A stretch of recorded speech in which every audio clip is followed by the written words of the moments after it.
ये शरीर का ध्यान नहीं है, ये मन का भी नहीं है, ये चक्कर का भी नहीं है, ये बुद्धि का भी नहीं है, ये विचारों का सबसे पार। कठिन है, विचारों के पार, मन के पार, बुद्धि के पार। पर प्रयास तो करो, जारी तो रहो, अंतर की साधना तो करो।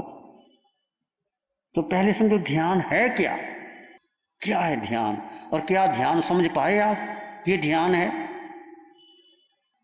तो हमें भी स्वयं का स्वयं में स्थित होना है। तो स्वयं का स्वयं में स्थित कैसे हूं? आगे प्रश्न होता है कि ध्यान है सबसे ऊंचा ध्यान, आर्त रौद्र छोड़ करके धर्म ध्यान और शुक्ल ध्यान की तरफ जाना। और कुछ लोग आपको कहेंगे शुक्ल ध्यान तो होता ही नहीं, ये इतने गोस्थान के बाहर होता है, उनकी बातें छोड़ दीजिए। यदि आप आर्त रौद्र ध्यान ही कर रहे हो और धर्म ध्यान क्या है? ये पूजा पाठ, नौकार मंत्र का स्वाध्याय, सारा धर्म ध्यान है। धर्म ध्यान से पुण्य बंद होता है।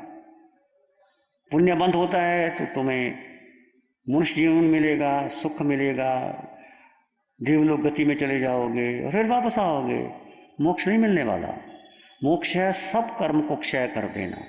और धर्म ध्यान से शुक्ल ध्यान का मतलब क्या है? स्वयं का स्वयं में रमन करना, स्वयं का स्वयं से जुड़ जाना, ये शुक्ल ध्यान है। और शुक्ल ध्यान में अनंत अनंत कर्मों की निर्जरा होती है। प्रयास करो स्वयं का स्वयं में रमन कैसे हो।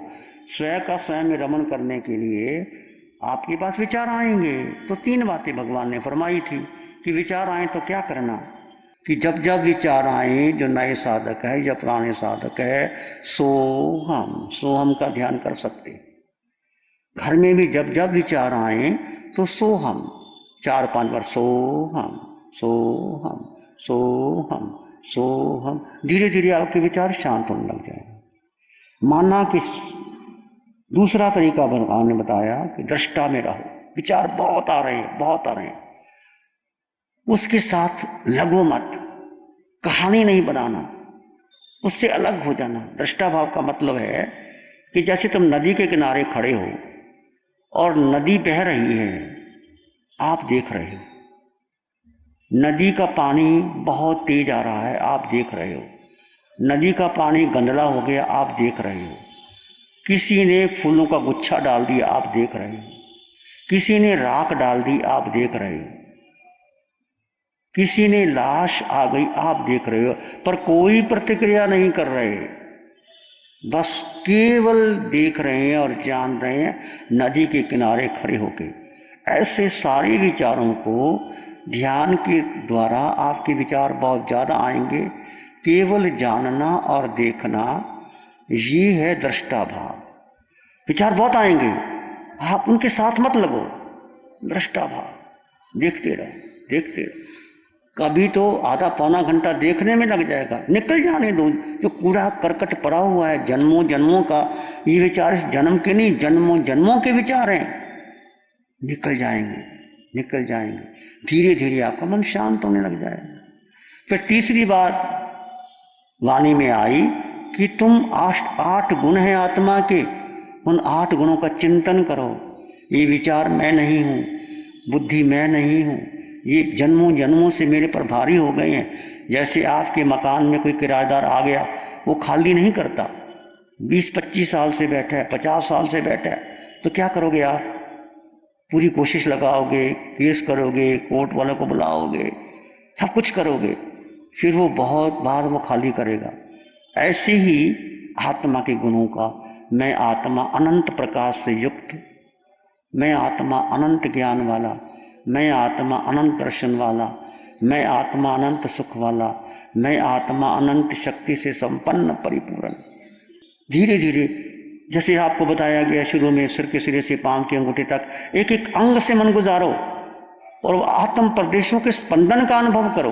तो धीरे धीरे स्पंदन में आपको थोड़ा थोड़ा प्रवाह बहने लगेगा, शांति बहने लगेगी।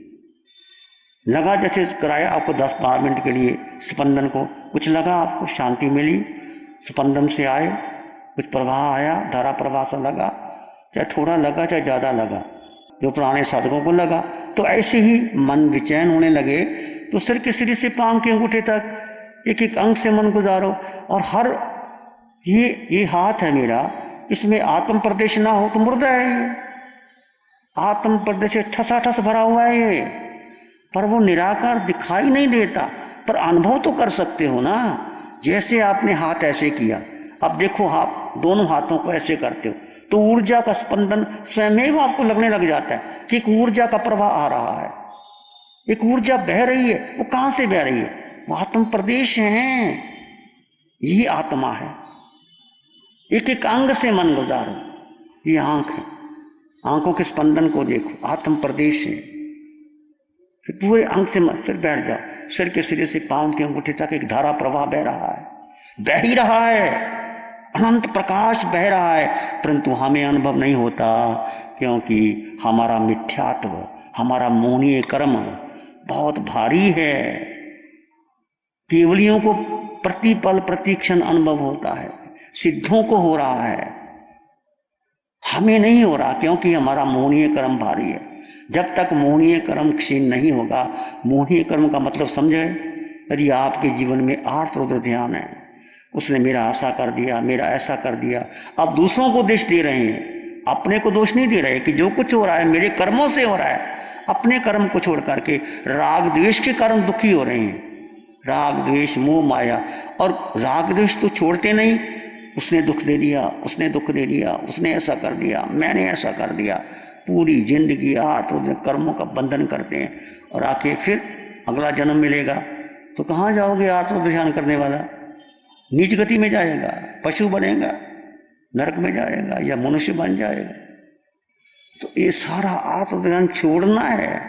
कोई किसी को दुख नहीं देता, कोई किसी को सुख नहीं देता, व्यक्ति स्वयं अपने ही कर्मों से सुख दुख पाता है, और सुख दुख शरीर को आते हैं, मुझको नहीं आते। ये अटल विश्वास,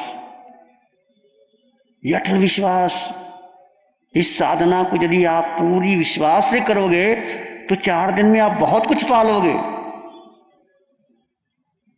यदि ध्यान शिविर कर लिया, घंटा बैठ गए, भोजन कर लिया, तो बात बनने वाली नहीं है भाई।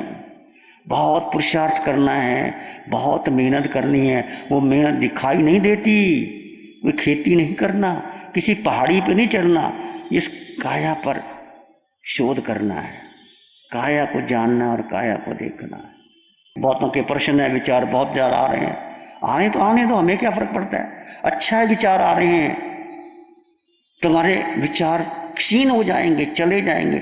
जैसे गड्ढा खोदते हो पानी निकालने के लिए, तो गड्ढा खोदते समय तो क्या होगा? मिट्टी निकलेगी, गंदी मिट्टी निकलेगी, बदबू आएगी, झाड़ जंखाड़ आएंगे, कंकर पत्थर आएंगे, फिर पानी गंदला आएगा, फिर और जाओगे नीचे, फिर पानी आएगा। ऐसे ध्यान करते समय विचार बहुत आएंगे। जलती हुई लकड़ी में कोयले डाल दो तो कुछ आवाज़ नहीं आती, पानी के छींटे डालो तो छू की आवाज़ आती है। जब आप ध्यान करते हैं, आत्मा में प्रवेश करते हैं, तो मन नहीं चाहता, सब विचार आते हैं। ये तो क्या कर रहा है? मन विचारों के द्वारा आपको खींचना चाहता है, उससे बाहर निकालना चाहता है। तो घबराना नहीं, विचारों के दृष्टा बन जाओ, सोहम का ध्यान करो, और अंतर आत्मगुणों का चिंतन करना। दृष्टा भाव कैसे? उस समय ख्याल करना केवली भगवान तीनों लोगों को एक साथ जानते और देखते, पर कोई प्रतिक्रिया नहीं कर रहे, कोई प्रतिक्रिया नहीं कर रहे। मैं क्यों प्रतिक्रिया करूं? क्या मेरे कहने से सब कुछ हो जाएगा? क्या मैं कोई ब्रह्मज्ञानी हो गया? क्या मैं सबको समझा सकता हूं? ठीक है, आपने सुझाव दे दिया, माने तो ठीक, ना माने तो ठीक। भगवान भी तो यही कहते हैं, भाई जैसे आपकी आत्मा को सुख, सांसें तुम्हारी हैं, अधिकार तुम्हारा है, चुनाव तुम्हारा है, जैसे आपकी आत्मा को सुख। कि जीव आत्मा अकेला है, अकेला था, अकेला ही रहेगा, और सुख का स्थान नहीं बदलता। जैसे आपने कब्ज किया, बहुत पीड़ा हुई, तो लगता है स्थान बदल लेंगे तो सुखी हो जाएंगे, नहीं, ये हमारा भ्रम है। जैसे जैसे आप कौशक करोगे तो पीड़ा निश्चित पड़ेगी, क्योंकि आपने कौशक करके कर्मों को निमंत्रण दिया है। तो कर्मों को निमंत्रण दिया तो पीड़ा कहाँ निकलेगी? इस 3.5 हाथ की काया में पीड़ा निकलेगी। देह मंदिर है, तपोवन है मेरा अंतरस्थल, आर्य हम मूल हैं, इसको बार बार बार बार बार बार चिंतन करें। तो जो जो कर्म हमने हंस हंस के किए, रस लेके किए, किसी को सताया, मारा, पीटा, बृहस्पतिकाय का छेदन भेदन किया, और रस लेकर के मसाले डाल डाल के भोजन बनाया, खिलाया, किसी की निंदा की, चुगली की, झूठ बोला, चोरी की, 18 पाप सन, वो कहाँ निकलेगा? इस शरीर से ही निकलेगा। तो भयंकर पीड़ा होगी, वो पीड़ा शरीर को होती है, मुझको नहीं होती। जितनी ज़्यादा पीड़ा होगी उतने ही आपके कर्मों का बंधन, कर्म टूटते चले जाएंगे, टूटते चले जाएंगे। तो 12 प्रकार का तप है, अनशन, अनोदरी, भिक्षाचारी, रस प्रत्यय, कायाक्लेश, प्रतिष्ठा, प्रायश्चित, विनय, व्यवच, स्वाध्याय, ध्यान और साइल। ध्यान और कायसक 11वां और 12वां तप है। आप अनशन को महत्व देते हैं, भोजन छोड़ दिया, मांस कमन कर लिया, अच्छा है, मांस कमन करना बहुत कठिन है, हमसे नहीं होता, अच्छी बात है, पर अनशन भी भेद ज्ञान से करो कि शरीर भिन्न और आत्मा भिन्न। भूख शरीर को लगी है, मुझको नहीं लगी, मैं आनंद में हूँ। इस प्रकार आप अनशन करते हैं तो बहुत कर्मों की निजरा होती है। एक अनशन कर लिया कि जय जयकार हो गई, माला पहन ली और सोने की चैन मिल गई, तो अनशन कर लिया, ऐसा करने से आपका पुण्य बनेगा, कर्मों की निजरा बहुत कम होगी। इस बात का ध्यान रखें। और कौशक, जैसे आपने उपवास कर लिया तो आप उपवास को तोड़ सकते हैं क्या? बोलो, नहीं तोड़ सकते ना। कि आपने उपवास कर लिया तो कौशक कैसे तोड़ सकते हैं? जब कौशक में बैठ गया, प्रभु की वाणी आई कि एक ही आसन में स्थिर रहना है, हिलाना नहीं, तो फिर आपने हिला लिया तो मतलब कौशक टूट गया ना। तो टूट दिया तो कितना दुष्ट लगता है ना। उसका प्रतिक्रमण करो, बार बार प्रतिक्रमण करो। कौशक में कर्मों की नजरा बहुत ज़्यादा होती है और कष्ट भी ज़्यादा आते हैं। ये को भयंकर पीड़ा होती, जैसे आप बैठोगे, चींटियाँ रेंग रही हैं, कोई मच्छर आ गए हैं, कोई भयंकर वेदना निकल रही है, उस कष्ट को सहन कर लिया, आपका भारी कर्म निकल गया। ऐसे कौशक का प्रयोग सभी तीर्थंकर भगवंतों की, आप मंदिरों में जाते हैं, प्रतिमा देखते हैं, भगवान खड़े हैं, बाहुबली 1 वर्ष तक खड़े रहे, भगवान पार्श्वनाथ खड़े हैं, कमठ कितना कष्ट दे रहा है, भगवान महावीर खड़े हैं, गौशालक ने कितना कष्ट दिया भगवान को, कानों में कीले ठोके गए, भगवान कितनी, भगवान की सहनशीलता, या वो शरीर को भूल ही चुके थे, केवल आत्म रमन करते थे, इतना आत्म दृढ़ता पक्की थी। पंचम काल है हमारी, पक्की नहीं, पर पुरुषार्थ तो शुरू करो। ये साधना चौथे का आले की है, पंचम काल की साधना नहीं है। ये साधना प्रभु की अरिहंत परमात्मा की अनंत कृपा से मिली है और शासन देवों की कृपा बरसती है। और वीतराग साधिका निशा जी का बहुत जोर लगता है, इस साधारण मत समझ लेना। इसके प्रति जितनी तुम कृतज्ञता ज्ञापित कर सको कर देना, तुम्हारे कर्म क्षय होंगे। प्यारी गुरुवाणी है, बड़ी ही सुहानी है। आंखें बंद, मन वचन काया शांत, शरीर शांत, विचार शांत, सृष्टि शांत, वातावरण शांत, हर दिशा हर किनारा शांत शांत शांत।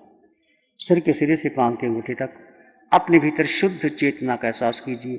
तुम केवल आत्मा हो, तुम केवल केवल आत्मा हो।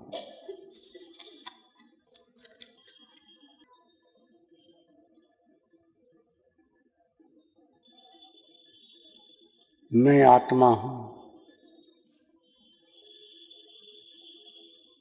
सर्वगुण संपन्न परिपूर्ण आत्मा। मैं अकेला, निराकार, निर्विचार, निरंजन, आत्मा बुद्धि से परे, केवल आत्मा, केवल आत्मा।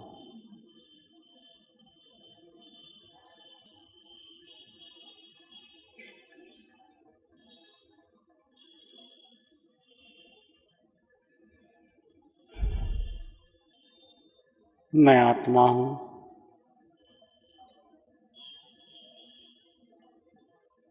अनंत ज्ञान और दर्शन से परिपूर्ण हूं।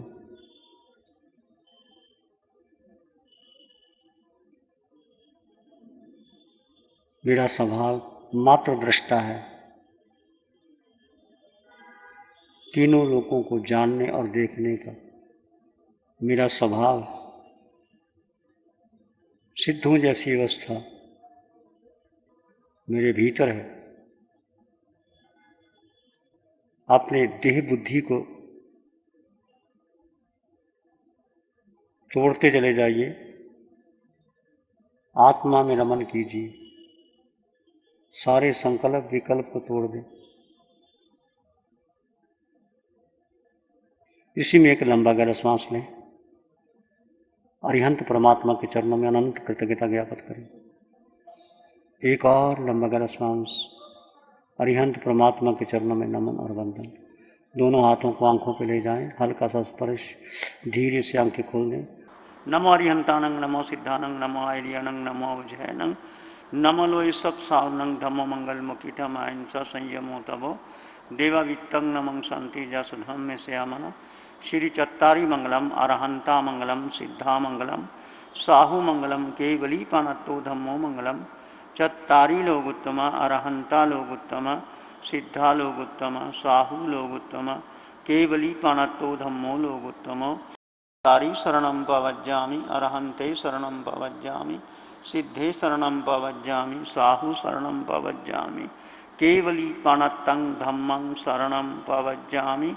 चारे शरण दुख हरण जगत में, और न शरण कोई होगा। जो भव्य प्राणी करे आराधन, उसका अजर अमर पद होगा। उसका सदा ही मंगल हो।